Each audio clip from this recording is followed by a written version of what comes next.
Hey everyone, I'm your host Adrian. We do content like this weekly, so hit the subscribe button and ring the bell to get notified. If you want more content like this, click the like button and please leave a comment. Thanks again for watching. Thank you, Adrian. Always very happy to be here. Love doing webinars for her.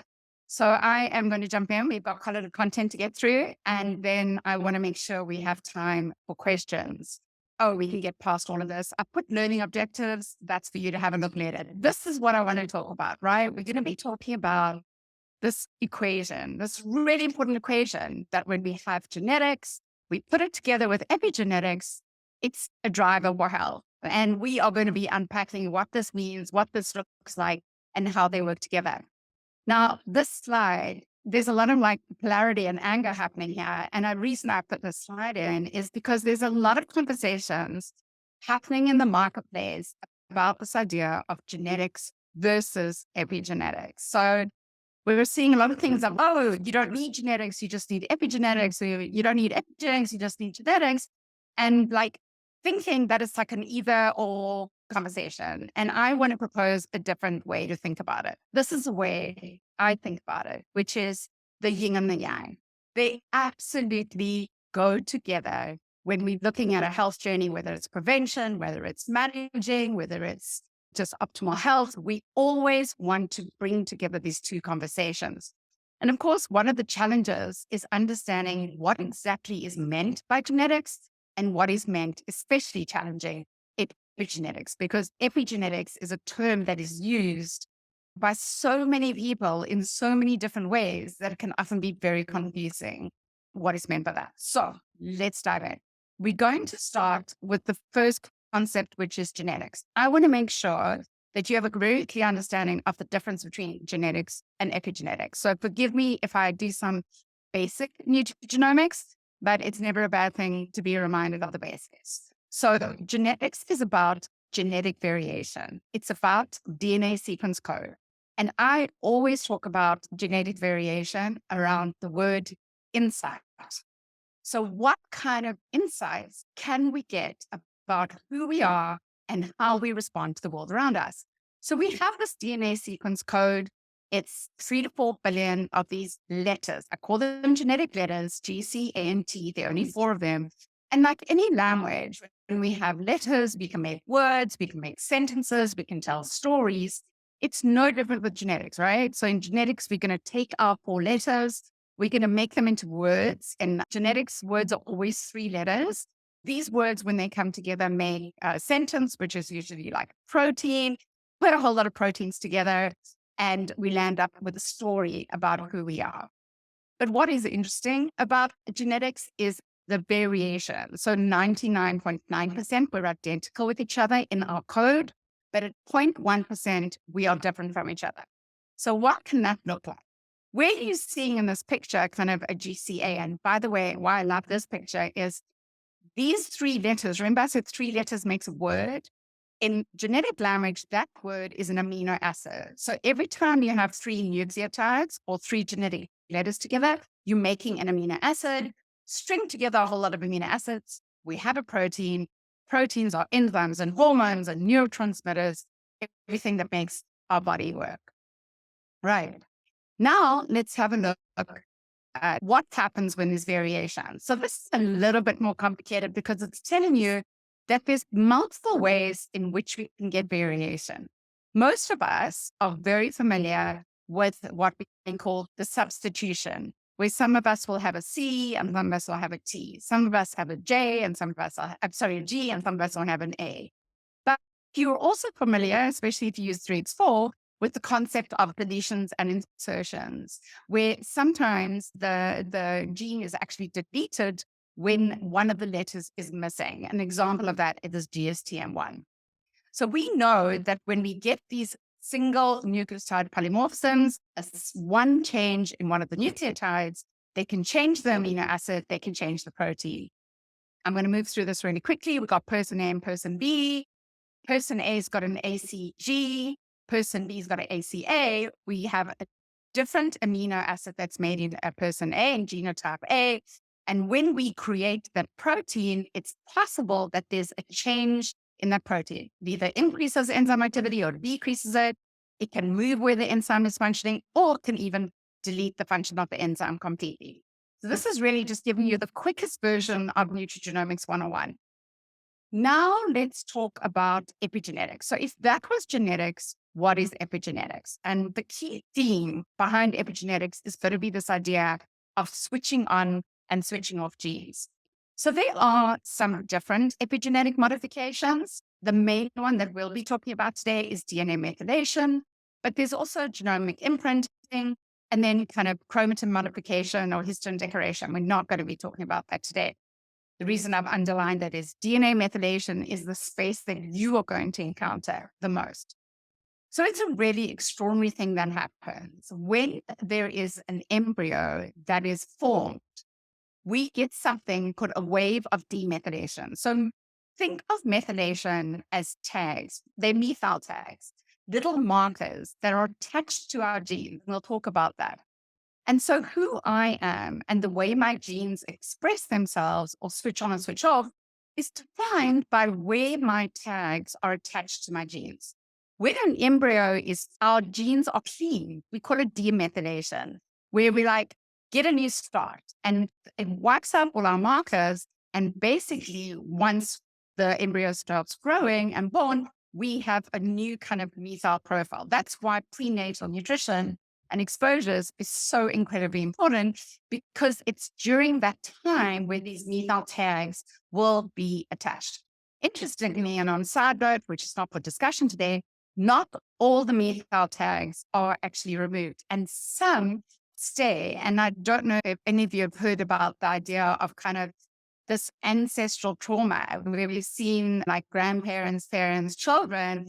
Some of the methyl tags, whether it was the Dutch famine or the Holocaust or any significant trauma like that, some of those trauma tags actually land up being passed down. So that's a whole conversation in itself. But we don't totally understand how this demethylation, remethylation happens, but we know that these methyl groups being attached to the DNA is the absolute answer to which proteins will be expressed, which genes will be expressed in that kind of in the fetus that is right. This is the most important thing. When a methyl group is absent, so we don't have one of these methyl tags stuck onto the gene is switched on or expressed, however you want to use it as. So when it's missing, it's expressed. When we want to shut down, switch off, close the gene, we attach a methyl group onto it.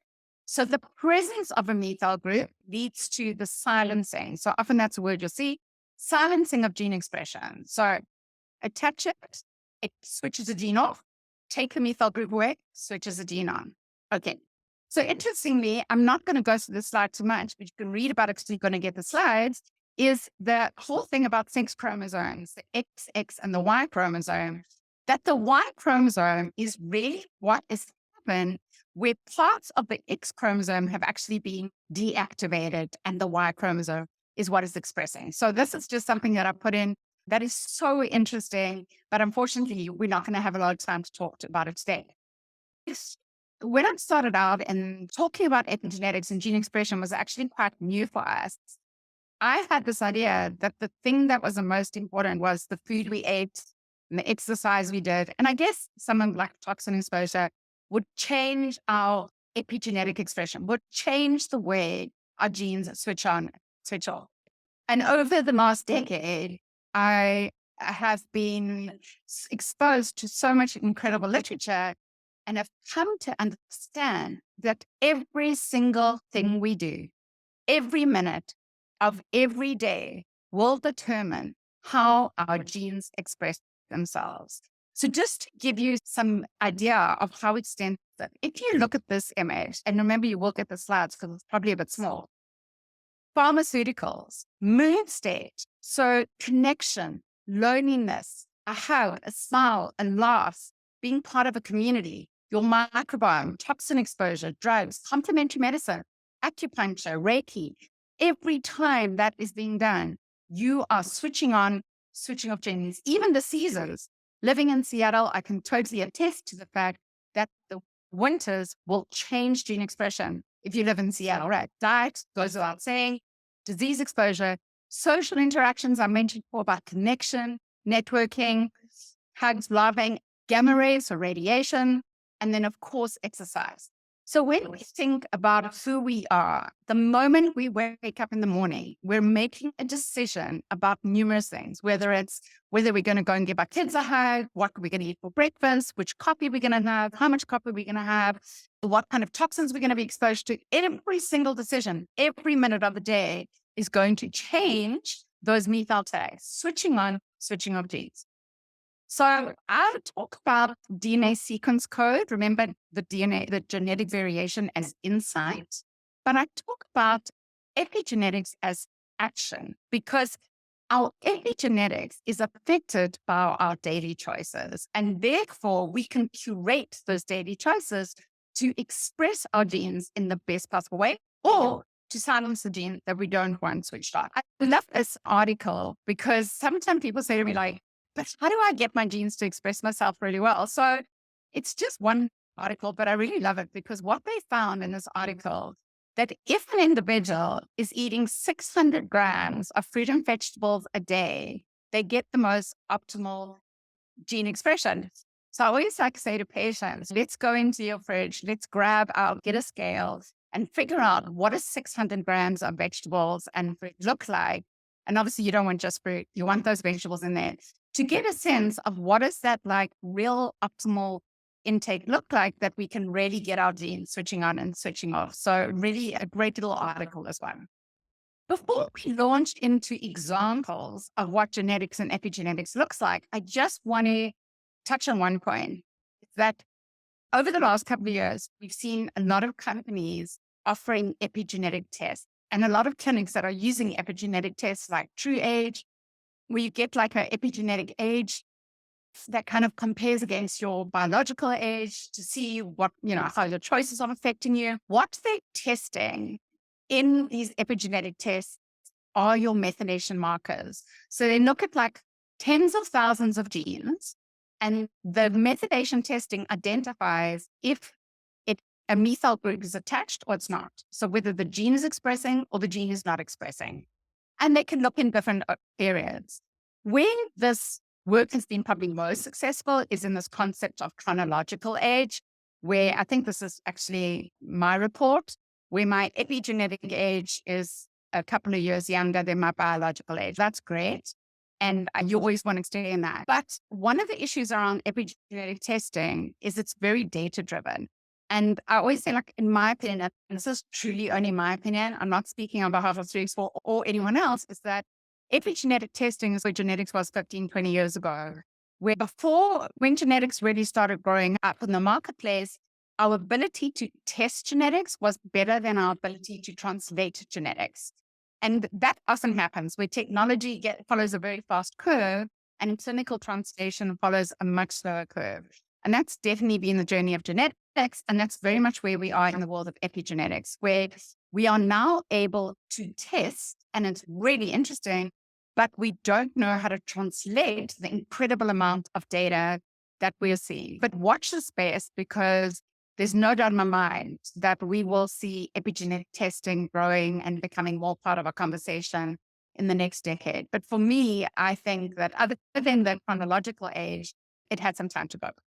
So when I talk about epigenetics, I'm talking about what are those variables that are switching on and switching off our genes that are changing our daily choices. And I'm not talking about the testing that you may or may not go into. Okay, we're going to jump in now. And what we're now going to look at, but how does it get the translation, right? So how does this actually play out? And how does the epigenetics I'm talking about actually be used in clinical work? So this is just a general slide. On the left-hand side, we've got those exposures. Some of them are great, like our cruciferous vegetables, exercise. Some of them not so great, like our pollution, toxins, almost like McDonald's. But really, there are so many fast food outlets in America. It could be anyone. So any kind of exposure we have is going to change that switch, right? Either switch on a gene and switch off a gene. That is going to change the way our cells function. It's some way by switching on an enzyme, switching off an enzyme, changing a hormone, moving a hormone. So this pretty much the big picture. And now we're going to dive deeply into what does this look like. So I've chosen two examples for us to look at today. The first is detoxification, and the second one is going to be inflammation. And in each of these examples, what we want to understand is what is the role of genetics insight in understanding detox? What is the role of epigenetics in detoxification? So remember the yin and the yang. Okay. So this is from the 3X4 report, where in this individual, 3X4, you know that we always talk about follow the purple. Wherever you see purple is where you're going to see the greatest genetic impact. So if you're not a genetics expert, you don't have the time to become one. At the most basic form, if you just follow the purple, you will know where the genes are having the greatest impact, not risk, because we're not a medical company. We're not talking about genes causing disease, just about genes having an impact. And what you can see here are a number of genes that I've identified that contribute to how well or how poorly we are likely to detoxify. And remember that detox has both a phase 1 and phase 2. So if you look at this slide, I've actually divided it up into phase 1 and phase 2. So phase 1 is where our body has either endogenous, something that our body's made ourselves, or something that we've taken in from environment, either a toxin or a supplement or caffeine or a drug, pharmaceutical. In phase 1, that molecule is going to be activated, right? So it's going to start its process through the detoxification process. It is something like a polymer, like a PAH or something more like negative toxins. When it becomes activated, it is more dangerous, more harmful to our body cells than before it became activated. So keep that in mind. It goes through like an intermediate phase of detox, which I'm not talking about today. And then in the last part, which I call phase 2, is the conjugation phase, where we take that activated molecule, we attach a glutathione molecule onto it, makes it water soluble, and then we can clear the toxins out of the body. So in a perfect scenario, what we want is we want our first phase not to work too fast, because if we are producing very activated, harmful toxins or molecules, and our second phase is not able to clear them quick enough, that is when they are going to be most harmful, especially around our DNA, our cell membrane, DNA adducts. So in kind of a perfect world, we actually want a slower phase 1 and we want a fast phase 2. So when we're reviewing a genetic report, remember, insight, we're trying to get insight. We want to see what's happening in these two. So I know this is like a crazy complicated slide. It's more for you to review afterwards. I'm going to break this slide down for you, but basically it puts together everything from what are the toxins that are entering our body. We've got two different, we've got Andy here, and I don't know what the other one's name is. One's got a slow activation and a fast phase 2, which is great. But we've got suboptimal detox when we've got a fast phase 1 and a slow phase 2. But lots in this for you to have a look at. I'm going to break it down for you. So here we have an example of what this looks like. So we have all these exposures. We've got pollution, we've got alcohol, we've got medication. The other one must be like herbicides or pesticides or sprays that come into, let's call this Andy, even though I don't think this is Andy, into Andy's body that have to be managed. Now, this is when the genes are going to play a role, those variants that we looked at, to see how effective am I at activating those toxins, moving them through the intermediate phase to the phase 2, conjugating them, and being able to remove them for our body. So that is the 1 and 2 is really insight, genetic variation. But 3 starts talking about epigenetics, because now we've got a picture of broccoli here that's representing cruciferous, but mostly broccoli, that will also determine how efficiently we're able to excrete and remove and conjugate all those toxins that we took in the beginning. So how does that work? So I'm going to use sulforaphane as an example. And anyone who knows me knows I love talking about sulforaphane because it is one of the most beautiful examples of an epigenetic modulation of using nutrition. But as many of sulforaphane is not as simple as it sounds, because sulforaphane does not actually exist in food. So when you buy your broccoli and your cauliflower and Brussels sprouts and broccoli sprouts, you're not actually consuming sulforaphane. What you are consuming is the precursor of sulforaphane called glucoraphanin. Interesting fact to know is that depending on the cruciferous vegetable that you're consuming will depend on what the precursor is. So glucoraphanin is very specific to broccoli and broccoli sprouts. But in other cruciferous vegetables, you will get a precursor, but it won't be glucoraphanin. So I just wanted to make that clear. So if you look at glucoraphanin in the slide, it's got this little glucose attached to it. And what we need happen is we need this enzyme called myrosinase, very magical enzyme. And when this enzyme acts on glucoraphanin, what it actually does is it breaks off the glucose. Now, the trick with anything around sulforaphane is that heating, heating, cooking will destroy myrosinase. So anytime that you've got glucoraphanin, but your myrosinase is not available, you will not convert glucoraphanin to sulforaphane, right? So we take off the glucose, it does this amazing job, and then we can convert glucoraphanin to sulforaphane. Okay.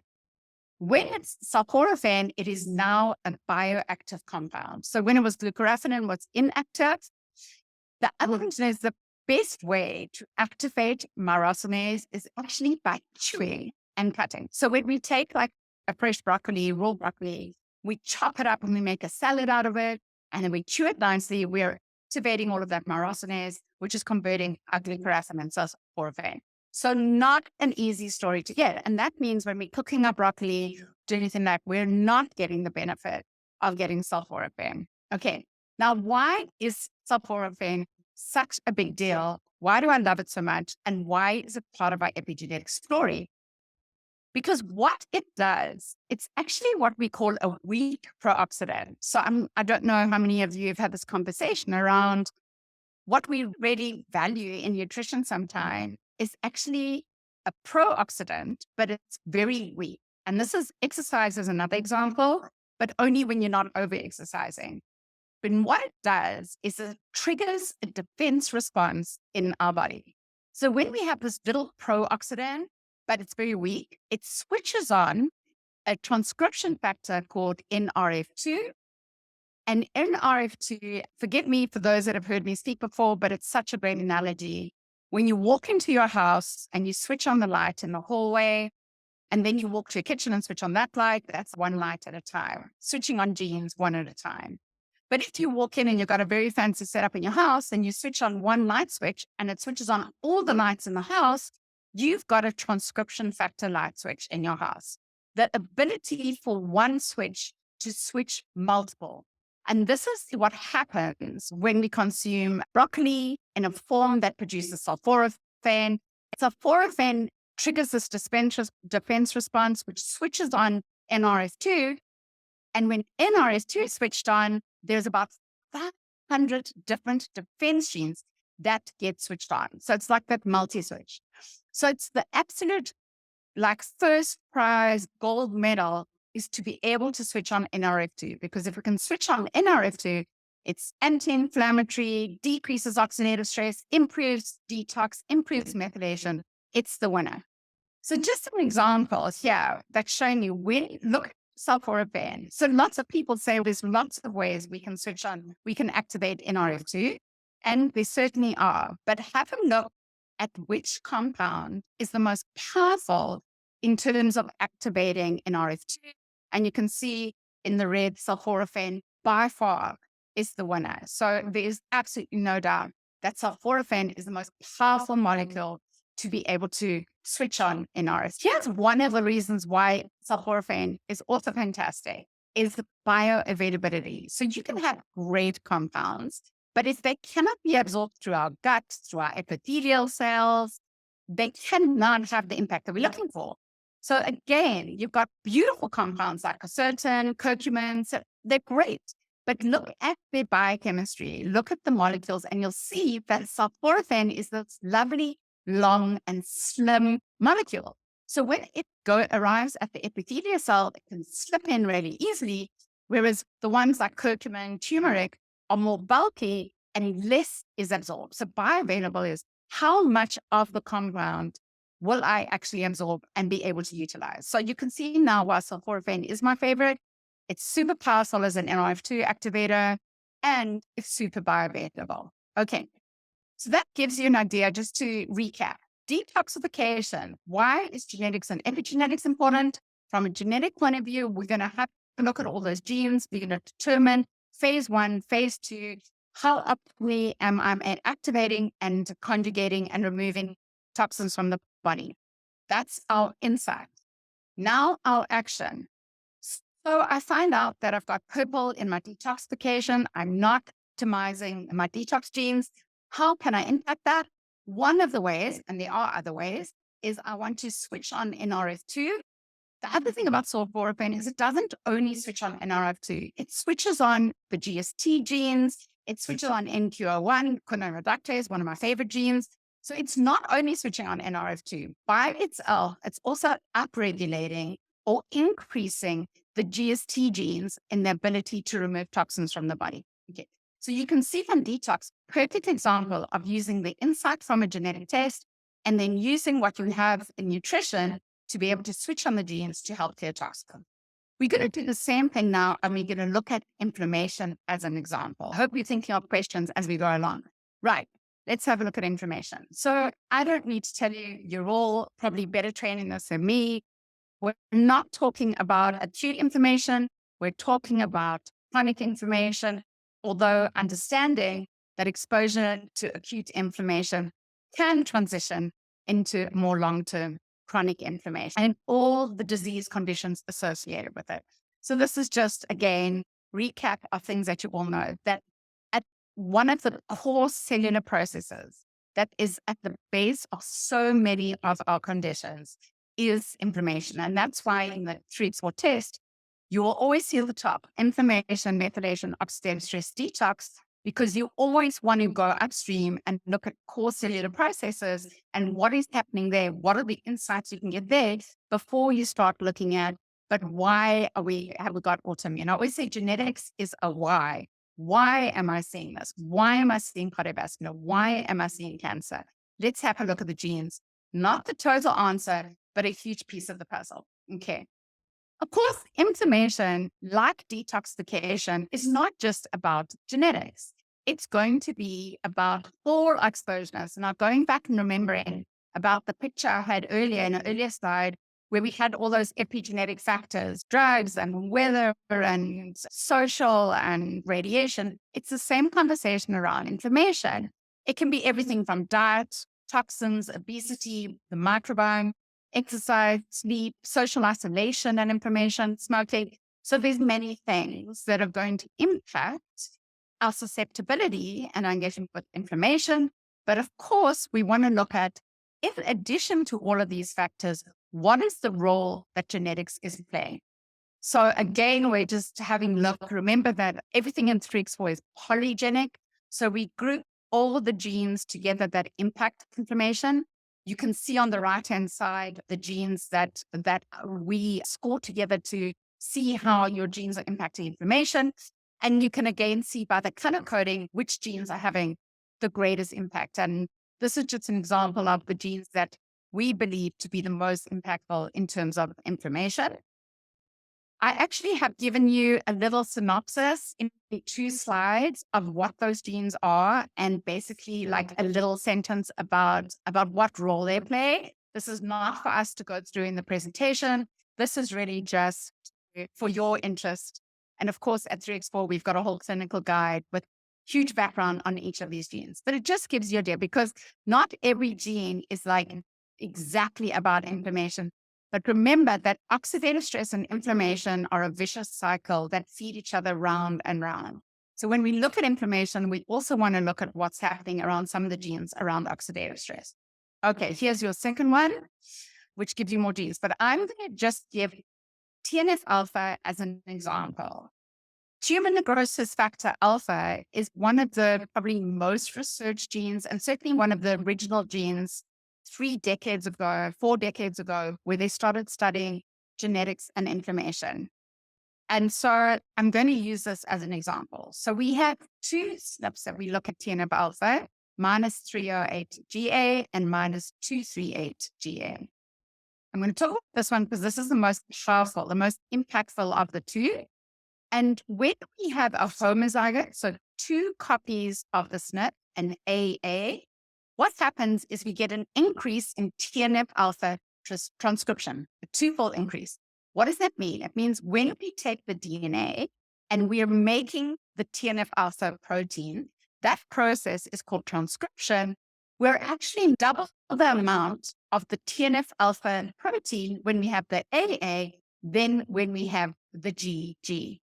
So when we have this increase in this protein of TNF alpha, we have an increased TNF alpha production, we are going to see an increase in inflammation. TNF alpha is a direct inflammatory cytokine, one of the most powerful. So when you look at TNF alpha, interleukin 6, interleukin 1, these are the genes that are going to have the most power. So now imagine we've got an AA genotype. Say I've got an AA genotype. I'm going to have that AA genotype for the rest of my life, right? Our DNA sequence code does not change, which means that my susceptibility to low-grade inflammation has been impacted. Now, obviously, I'm going to look at all my inflammation genes, not just TNF alpha. But because it's been so well researched, we have seen how it's been associated with so many health conditions and low-grade inflammation. Why I like this one as an example is that we have both a genetic and an epigenetic action around TNF alpha. So genetic is the sequence code. We just discussed it. When I've got an AA genotype, I have a double increase in how much of this TNF alpha cytokine I'm producing, increasing my susceptibility to low-grade inflammation. But we can also have a conversation about epigenetics. Remember, every choice we make will change the way our genes express themselves. And in this case, with TNF alpha, there is so much wonderful literature to show that the quality of the fatty acids that you're consuming will change the way the TNF alpha gene expresses itself. And what is that fatty acid that's particularly important here is omega-3. So the research has shown, especially in those who've got a higher transcription of TNF alpha, using omega-3 fatty acids are able to decrease the gene expression of this gene and reduce the amount of TNF alpha that is being produced. So this is a beautiful example of my yin and yang, where I can see how I'm susceptible to TNF alpha increasing its production, but also what can I do? Clinical translation. I can take omega-3 fatty acids to try switch off and slow down that expression of that gene. Okay. Now remember, in detox, we spoke about the multi-switch. I walk into my house and I put on a switch and all the lights go on. Transcription factor. We have a similar conversation in inflammation. In inflammation, the transcription factor we're interested in is NF-kappa beta. An incredible amount of literature has been done on NF-kappa beta, and it plays a significant role in aging and disease. I've got some other slides. This is a great slide that just shows you two things. One is, what are the triggers that will switch on this transcription factor? Remember, when we spoke about NRF2, we spoke about sulforaphane and some of the other compounds. So what triggers that are going to switch on NF-kappa beta, which is going to go on to switch on all kinds of inflammatory genes. So whereas we love NRF2, we really want to switch it on, we don't want to do that with NF-kappa beta. The reason being, it's a pro-inflammatory transcription factor. So as you can see from this, when we have other cytokines like TNF alpha, viruses, oxidative stress, physical stress, trauma, DNA damage, we switch on NF-kappa beta. When we switch it on, what happens? We get an increased amount of cytokines, chemokines, adipokines, which are the inflammatory markers in adipose tissue. We get huge oxidative stress response. It impacts our immune receptors.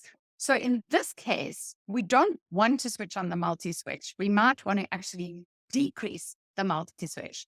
And so there's some wonderful articles that have been written about NF-kappa beta and how it is the kind of gatekeeper in terms of inflammation, and why the epigenetic choices, the choices we're making in our life every single day, need to be so thought through in order to decrease NF-kappa beta. Now, today, I haven't done that as an example, but all the things that we know about in terms of polyphenols, in terms of fatty acids, is obviously the biggest conversation. How do we switch off those inflammatory genes? Difference between the arachidonic acid and our linoleic acid and omega-3s, where are we getting them from? And of course, exposures. So how do we remove the exposures that are going to trigger NF-kappa beta? So you can see from this, and if I'm not mistaken, is my last slide, that in information, let's just go back to that genetics and epigenetics. Genetics, we look at the genes to be able to see whether we have genes that are going to increase the amount of cytokines, inflammatory markers that we have in our body. We also look at genes that have this relationship with oxidative stress and inflammation because they go together. And unfortunately, they drive each other. So you can never completely resolve inflammation if you don't address oxidative stress, and vice versa. And then from an epigenetic point of view, we want to make sure that we're switching off the inflammatory genes like TNF alpha, interleukin 6, interleukin 1, etc. As CRP is another example. But we also want to make sure that we're thinking about NF-kappa beta, which is the transcription factor that we want to switch off as well by the food and diet and supplement and lifestyle changes that we made. So going back to where we started, I hope we've come up full circle here. Genetics plus epigenetics is going to be the determinant of our health journey. Genetics, the insight we get from a 3x4 genetic test or any other genetic test. Epigenetics is how do we switch on genes? How do we switch them off? And that is related to action. The choices we make. Remember, every single minute of every single day, your patients are making choices that are going to determine how their genes get switched on and switched off. And that also means it's never too late to start making great decisions, because in the next minute, we can make a fantastic decision, fantastic choice that is going to get our genes switching on or switching off in the best possible way. So Adrian, I know I'm a few minutes early by 3 minutes, but I think it's a great place to start, and we can take some time for questions. Amazing. Yael, thank you so much. And folks, if you do have any questions, be sure to use that Q&A button in your menu bar to ask the questions. That's what we use here at Rupa to make sure that we can keep things in order. But with that, y'all, let's hop in. And thank you again for that fantastic presentation. So we'll just start chronologically. Good or bad genetic expression, can it be measured qualitatively and quantitatively? So going back to that one slide I had about the difference between epigenetics and epigenetic testing. So we're in a place, so theoretically, you can test if a gene has expressed itself by doing methylation testing. The problem is that we're not able to pinpoint exactly those genes. So you can't go and say, can you send in my cheek swab and test whether NF-kappa beta is expressing itself or NRF2 is expressing. You can do it in a clinical trial lab environment, but not in a commercial environment, not yet. But that is where epigenetic testing will take us to in the future. At the moment, we can do epigenetic testing, but we can't get those very specific answers. So what is the alternative? The alternative is functional testing. So what we want to do is we want to say, what are the proteins that are being produced that we can measure? And of course, this is a Rupa presentation, right? And that's why genetics and functional testing pair so beautifully. So we've done an entire masterclass series, 4 different series on how we pair functional testing and genetics.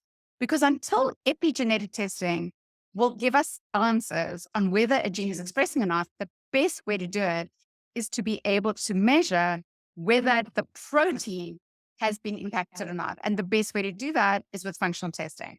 So the way we see genetics is we see genetics almost as the screening tool of where should I be focusing? We call it precision functional testing. Our genes give us insights to be able to figure out which of the tests on Rupa we should order further for our patient to be able to figure out whether those genes are in fact expressing. So for example, in inflammation is a perfect example. We can look at interleukin 6. We can look at a whole lot of organic acids. We can look at TNF alpha is measurable, CRP P is measurable. So there's a whole lot of different ways we can do it in blood, we can do it in urine. It's the same thing with hormones. If we want to see how detox is impacting our hormones, we can use Dutch, or we can use another way. And if you work in 3X4, we have built a lot of work where we have paired it for you. So we will show you, if you find this in a genetic test, these are the tests that you want to order to be able to determine whether the gene has expressed. But we're measuring the protein. We're not measuring the methylation. Not at this point, although I'm sure in the future we will be doing it. So I hope that made sense. Absolutely. Does sauteing broccoli destroy the sulforaphane? If so, do you eat it raw? Is that recommended? Yeah, unfortunately, sauteing broccoli will destroy not the sulforaphane, the myrosinase. Remember, what you're destroying when you heat is that beautiful enzyme myrosinase, and therefore you're not going to convert to sulforaphane. So there are some people say like 30 seconds of heat and you still can retain the myrosinase. But really, unfortunately, the only real solution is to actually eat raw, And we know that is very challenging for many of our patients. So, and a lot of people, myself included, I do eat raw broccoli, but I also use a supplement. And that raises a whole lot of other questions, because you've got to ensure that the supplement you choose has active myrosinase in it, because there are so many supplements on the market. Whenever you extract from the broccoli seed or anything like that, you're not going to have myrosinase. So I'm not going to go into that because this is a Rupert presentation and not a supplement presentation. But you can reach out to 3X4. I just don't do it here. And I'll tell you what I personally recommend. I don't know if it's appropriate for me to recommend it here. I don't know. That's fine. Okay. So I'll tell you what I use personally. And because I use Cell Logic, and there's a website, Cell Logic USA. And the reason I actually use Cell Logic is because it's dehydrated broccoli sprouts. That's all it is. So they grow broccoli sprouts that have a very high yield of glucoraphanin, very high yield. And then they just dehydrate it and put it in the capsule. So it's the closest thing to food. So I would prefer to stay away from the extracts and the conversions I want dehydrated broccoli sprouts. Or of course you can sprout broccoli sprouts if you've got enough of that, or buy them and sprinkle on the salad, which is also fantastic. But I have had a lot of products, and there probably are other products out there, but for me, I want the one that has the highest bioavailability, that has the highest glucoraphanin yield, and is the closest to food. So that's the one I use.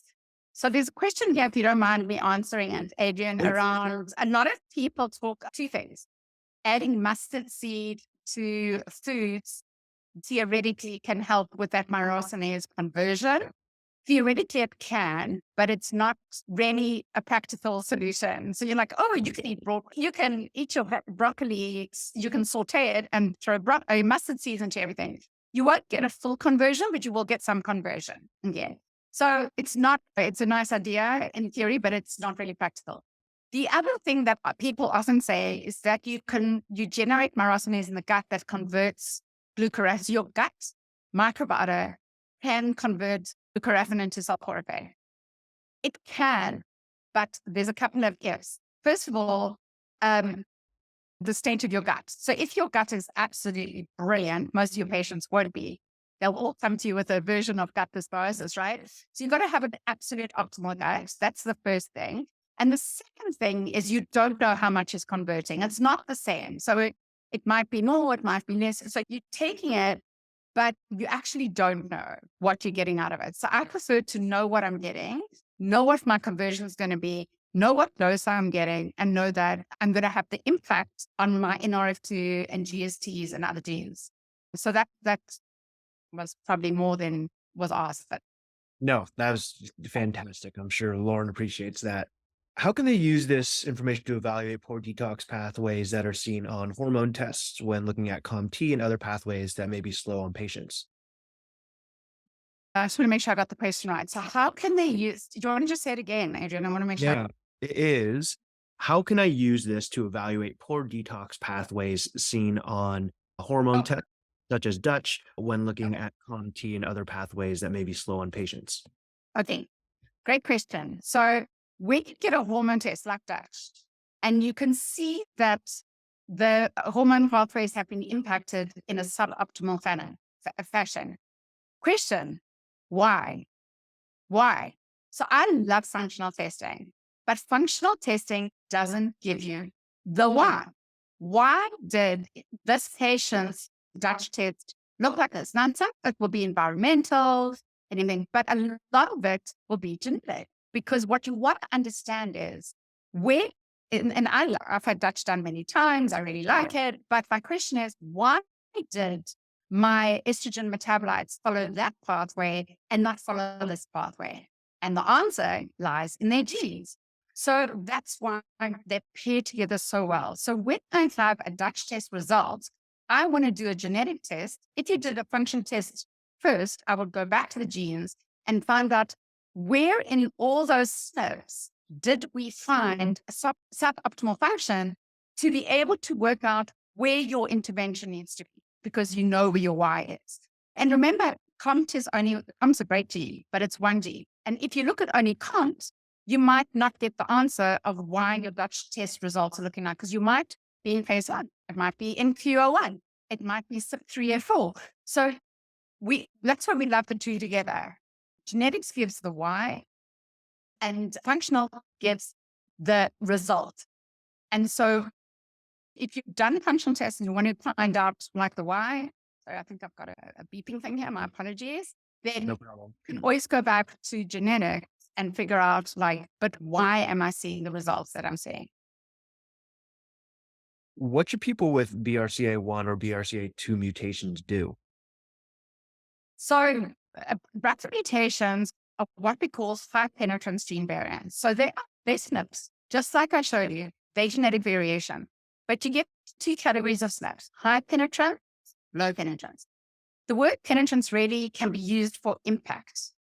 How much will this gene variant, will this SNP impact the individual's phenotype? Now, when we talk about high penetrance gene variants, that means that if I have that SNP, the chances of impacting my phenotype are very high. So we know that 95% of breast cancers are caused by a combination of low penetrance or low impact SNPs, like in the 3x4 test, and your epigenetic choices, right? Diet, lifestyle, exposure, all of the trauma, stress, all of that.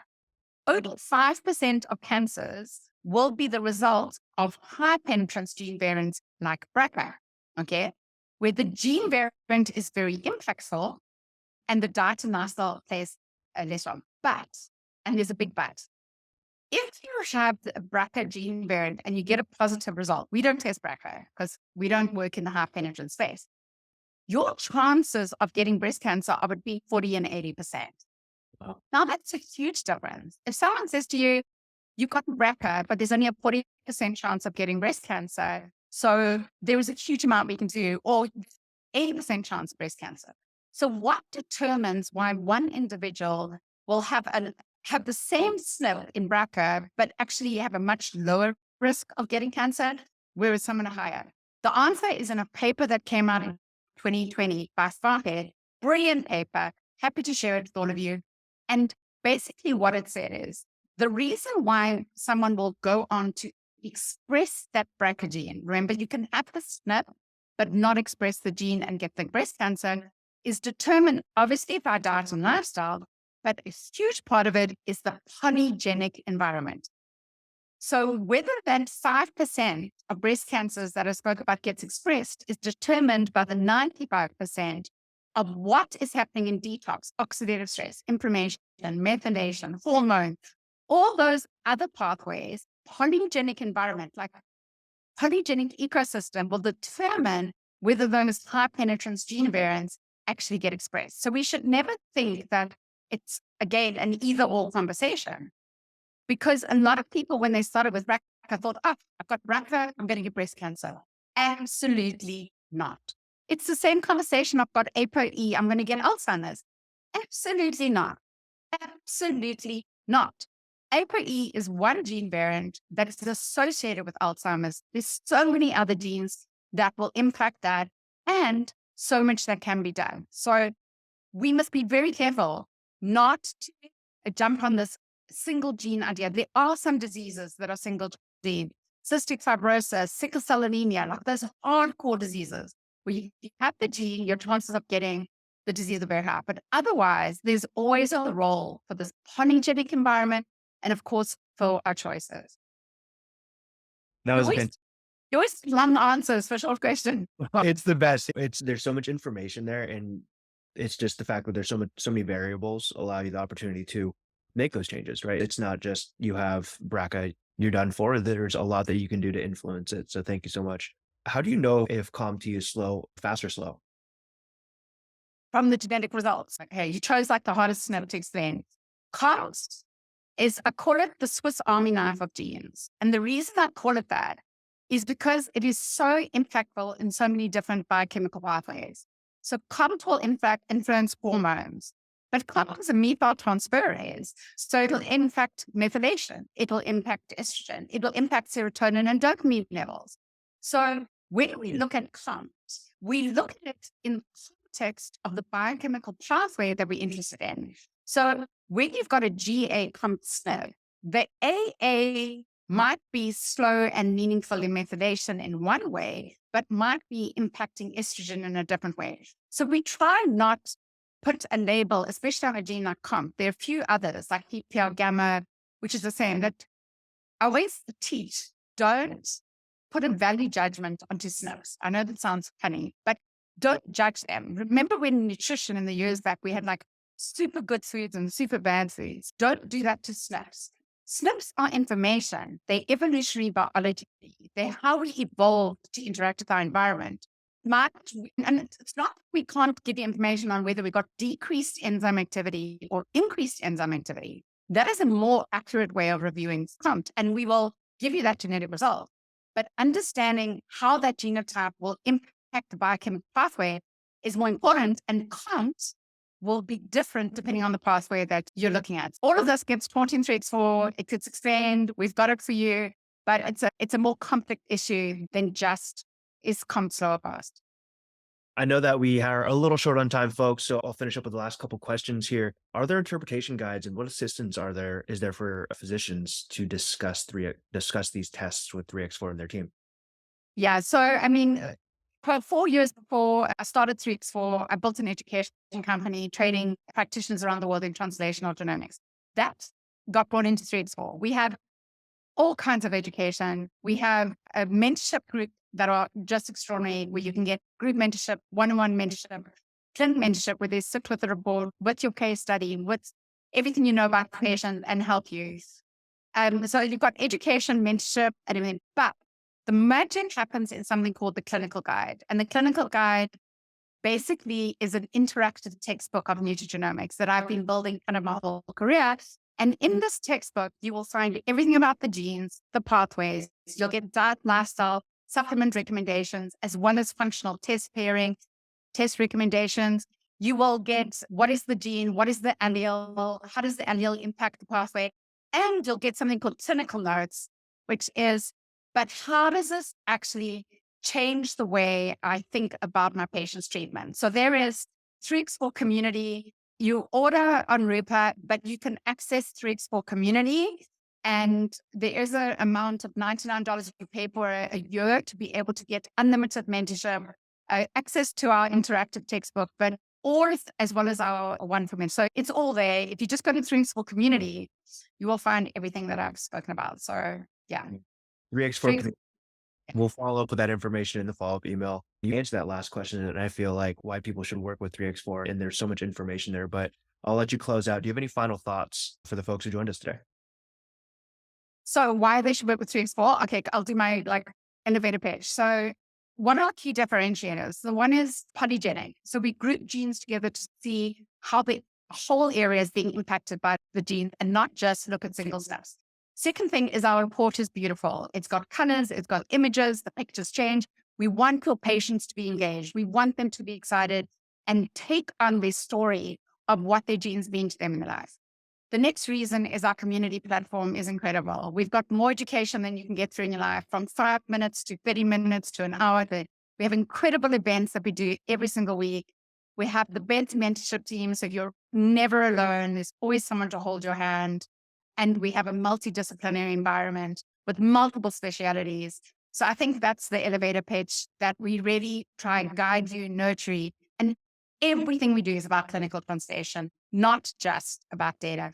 And of course, it's only $299. It's such a great price point. You don't have to buy a diet test and a mind test and a cardiovascular test. It's all, and a weight test. It's all in there. And you get a 10% discount code from her. Absolutely. Yael, thank you so much for joining us today, spending the last hour with us. That was so insightful. And I'm excited to do this again with you in the future.